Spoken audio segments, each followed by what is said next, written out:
صبر تمہیں توڑ دے گا، تمہاری روح کو جھنجھوڑ دے گا، تمہارے وجود کو ریزہ ریزہ کر دے گا، تمہیں اتنا تھکا دے گا کہ تمہیں لگے گا جیسے یہی تمہاری کہانی کا اختتام ہے۔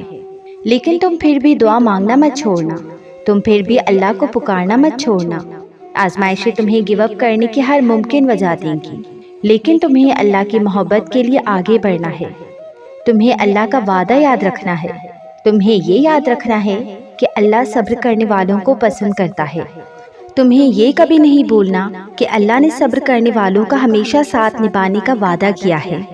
تمہیں اللہ کے وعدوں پہ یقین رکھ کے آگے بڑھتے جانا ہے، کیونکہ معجزے توکل کرنے والے دل کے لیے ہوتے ہیں۔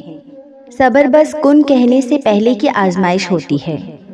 معجزے تب ہی ہوتے ہیں جب تم اللہ سے اس وقت بھی دعا مانگنا نہیں چھوڑتے جب لوگ تم سے کہہ رہے ہوتے ہیں کہ شاید یہ تمہارے نصیب میں ہے ہی نہیں۔ اللہ تمہارا نصیب مٹا بھی سکتا ہے اور دوبارہ بنا بھی سکتا ہے، ناممکن صرف تمہارے لیے ہے۔ اللہ تو جب چاہے جو چاہے سب کر سکتا ہے۔ جب کبھی تمہارا دل بے وجہ اداس رہنے لگے تو جان لینا اللہ تمہیں یاد کر رہا ہے۔ سجدوں میں بہتے ہوئے آنسو ہی اللہ کو تمہارے صبر کی گواہی دیں گے اور پھر کن کے معجزے ہو جائیں گے۔ جلد ہی وہ دن بھی آئے گا جب تمہاری ساری دعاؤں کو حقیقت بنا کر تمہارے سامنے کھڑا کر دیا جائے گا، اور انہیں دیکھ کر تم کہو گے کہ یا اللہ انہیں تو میں بھول چکی تھی، اور پھر اللہ فرمائے گا پر میں نہیں بھولا تھا، اور تیرا رب بھولنے والا نہیں۔ پتہ ہے سب سے حیرت والی بات کیا ہے کہ وقت گزرنے کے ساتھ ساتھ کچھ دعائیں ایسی ہوتی ہیں جو ہم بھول جاتے ہیں، جنہیں ہم مزید مانگتے نہیں ہیں، اور ہمیں لگتا ہے کہ اب وہ کبھی بھی قبول نہیں ہوں گی، لیکن اللہ کبھی بھی کچھ بھی نہیں بھولتا۔ ہم ہی مانگ کر تھک جاتے ہیں اور پھر ان دعاؤں کو اپنے حافظے سے نکال دیتے ہیں، لیکن اللہ کو سب یاد ہوتا ہے کہ ہم نے فلاں جگہ بیٹھ کر فلاں کام کرتے ہوئے فلاں چیز اللہ سے مانگی تھی۔ پھر وہ تمہاری ان ماضی کی دعاؤں کو تمہارے حال کی دعاؤں کی قبولیت کا وسیلہ بنا دیتا ہے اور پھر تمہیں نواز دیتا ہے۔ تو اگر کبھی زندگی میں گرتے گرتے سنبھل جاؤ، یا اگر کوئی ایسی چیز مل جائے جس کا ملنا تمہیں ناممکن لگتا تھا، تو یاد رکھنا یہ تمہاری انہی دعاؤں کا صلہ ہے جو تم نے کبھی اللہ سے گڑ گڑا کر مانگی تھی۔ دعائیں تو آخری حد تک تمہاری کام آتی رہتی ہیں، کبھی بلاؤں کو ٹال کر، کبھی بچھڑے ہوئے کسی ساتھی سے ملوا کر، کبھی روتی ہوئی آنکھوں کو ہنسا کر، تو کبھی روح کو بے وجہ کے سکون سے بھر کر، کبھی دل بدل کر، تو کبھی نصیب پلٹ کر۔ جو تمہارے طریقے سے پوری نہیں ہو پاتی، وہ دعائیں پھر اللہ کے طریقے سے پوری ہوتی ہیں۔ ضرور قبول ہوں گی تمہاری دعائیں، یہ وعدہ ہے تم سے اللہ کا۔ اللہ تمہاری بہتری کے لیے تاخیر ضرور کرتا ہے، لیکن وہ بھولتا نہیں ہے، نہ تمہاری دعاؤں کو اور نہ اپنے وعدوں کو۔ اللہ تمہاری دعاؤں سے کبھی بھی بیزار نہیں ہوتا، اللہ کو تو تمہاری دعاؤں کا انتظار ہوتا ہے۔ اللہ کو بہت پسند ہے جب اس کا بندہ تھک ہار کر اس کے در پر بیٹھ جاتا ہے۔ ایک دو دفعہ مانگ کر مایوس پلٹ جانے والوں کے لیے تو اللہ کن نہیں فرماتا، اللہ تو ان کے لیے کن فرماتا ہے جو اسے آخر تک مناتے رہتے ہیں۔ اللہ ان کے لیے مدد بھیجتا ہے جو اس کے در پر بار بار آتے جاتے رہتے ہیں۔ اللہ ان کی دعائیں قبول کرتا ہے جو دیری کے بعد بھی رابطہ بحال رکھتے ہیں۔ اپنی من پسند چیزیں پانے کے لیے اللہ کو اس کے من پسند انداز سے راضی کرنا پڑتا ہے، اور سبھی عبادتوں میں سے اس کی سب سے پسندیدہ عبادت دعا ہے۔ تو پھر اس کی دہلیز پہ چکر لگاتے رہا کرو، کیونکہ اللہ معجزے انہی کے لیے کرتا ہے جو اس کے دروازے پہ دستک دینا نہیں چھوڑتے۔ محنت کرو، صبر کرو، دعا کرو، اللہ پر بھروسہ کرو، جو تیرا ہے تجھے مل کر رہے گا۔ کچھ تو بہتر لکھا ہے میرے اللہ نے، جو ہر بار دل صبر کرنے پر مجبور ہو جاتا ہے۔ تم کرو صبر کہ امید سے یقین تک آنے کا یہی ایک ذریعہ ہے۔ تم کرو صبر کہ الجھی زندگی سلجھانے کا یہی ایک ذریعہ ہے۔ لیکن اللہ پاک نے ہمیں ایک چیز دی ہے، اور وہ ہے اس پر کامل یقین، جو کر کے ہم صبر کر سکتے ہیں۔ اور پتہ ہے اگر ہمیں اس پہ چلنے والے اجر کا پتہ چل جائے نا، تو ہمارے لیے صبر کرنا اتنا مشکل نہ ہو۔ اور پتہ ہے صبر اتنا مشکل کیوں ہے؟ کیونکہ ہمیں اس پر ملنے والے اجر کا پتہ نہیں ہوتا۔ وہ تمہارا صبر رائگاں نہیں جانے دے گا، وہ تمہیں اتنا دے گا کہ تم سے سنبھالا نہیں جائے گا۔ یہ آزمائشیں مسلسل نہیں ہیں، تمہیں سکون بھی بخشا جائے گا، تمہیں ذرا سا آزما کر ہمیشہ کے لیے مضبوط کر دیا جائے گا۔ اب تمہاری دعاؤں کی قبولیت کا وقت آ چکا ہے، اب تمہیں سب نواز دیا جائے گا۔ اور جس کو اللہ آزمائش دیتا ہے وہ تو خوش نصیب ہوتا ہے، کیونکہ اللہ اسی کو آزماتا ہے جس سے وہ بے حد پیار کرتا ہے، جس کو وہ خوشیاں دینا چاہتا ہے۔ تو بس جس نے اپنی آزمائش اللہ کے لیے سہ لی اور اللہ کے لیے صبر کر لیا تو اللہ اس کو وہاں سے نوازے گا جس کا اس نے سوچا تک نہ ہوگا۔ جو تم صبر کر رہے ہو سنو، اللہ راضی ہے تم سے۔ جو دعائیں تمہارے حق میں ہیں سنو، وہ قبول ہونے والی ہیں۔ جو تکلیف تم ظاہر بھی نہیں ہونے دیتے سنو، اللہ غیب سے ہی تمہاری تکلیف ختم کرنے والا ہے۔ جو آنسو تم اللہ کے سامنے بہاتے ہو تو سنو، وہ ایک ایک آنسو کا صلہ تمہیں دینے والا ہے۔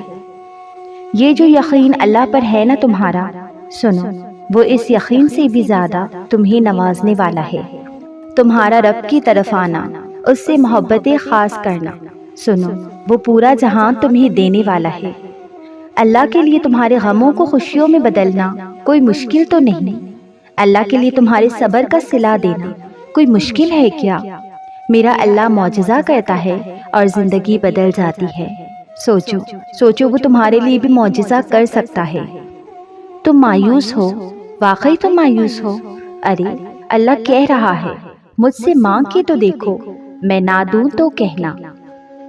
تم صبر کر کے دیکھو اللہ تمہارے لیے کیسے معجزات سامنے لاتا جائے گا۔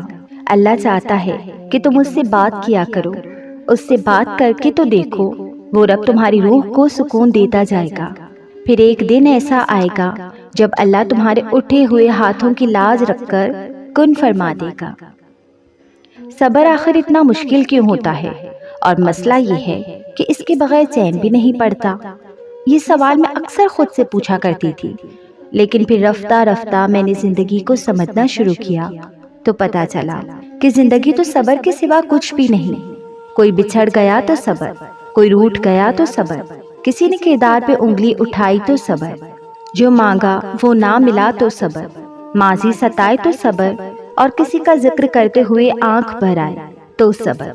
مگر صبر آتا بس تب ہی ہے جب انسان اللہ کی رضا میں راضی ہونا سیکھ لیتا ہے۔ اور جانتے ہو صبر کرنے والوں پہ اٹھنے والے ہر سوال کا جواب اللہ خود دیتا ہے، پھر چاہے وہ سوال ذات پہ ہو یا کردار پہ۔ اور سوچو ذرا، جس شخص نے اللہ کے ہر فیصلے پہ سر جھکا لیا اور صبر کر لیا، اسے پھر دنیا کی کون سی چیز توڑ سکتی ہے؟ جب زمین تمہیں تنگ لگنے لگے تو آسمان کی طرف دیکھنا، نم آنکھوں سے مسکرانا اور کہنا اچھا تو ایسے راضی ہے، میں بھی ایسے راضی ہوں۔ یہ ہوتا ہے صبر۔ جتنا تم نے اللہ سے مانگ لیا ہے نا، اس کے بعد تو اب خود کن بھی اللہ سے تمہاری سفارش کرے گا۔ جتنا صبر تم کر چکے ہو نا، اس کے بعد تو اب ناممکن سے بھی ممکن کا راستہ نکلے گا۔ جتنا یقین تم نے کیا ہے نا اللہ پہ، اس کے بعد تو اب تمہارے لیے اللہ اپنی مدد کا دروازہ عرش سے کھولے گا۔ جتنی آزمائشوں کی راتیں کاٹ لی ہے نا تم نے، اس کے بعد تو اب تمہارے لیے قبولیت کا لازماً معجزہ ہوگا۔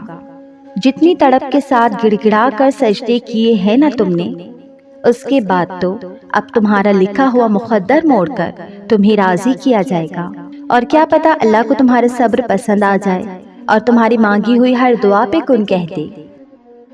صرف جائے نماز وہ جگہ ہے جہاں رو لو تو سامنے والا تماشا نہیں بناتا۔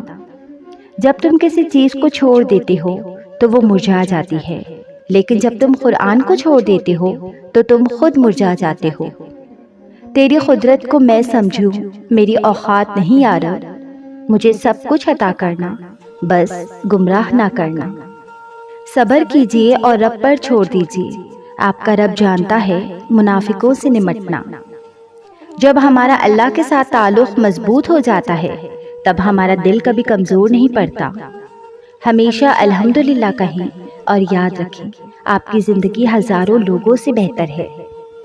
تم کسی شخص کے اندر کی حقیقت کو کبھی نہیں جان سکتے، تم کیا جانو یہ مسکرانے والے خدا کے روبرو کتنا روتے ہوں گے۔ جب عبادت سکون دینے لگے تو سمجھ جاؤ اللہ تم سے راضی ہے۔ اللہ کے خوف سے گرنے والا آنسو بے شک چھوٹا ہی کیوں نہ ہو، لیکن اس میں اتنی طاقت ہوتی ہے کہ وہ سمندر کے برابر گناہ بھی مٹا دیتا ہے۔ بڑے قیمتی ہوتے ہیں وہ دکھ جو ہمیں جائے نماز تک لے جاتے ہیں۔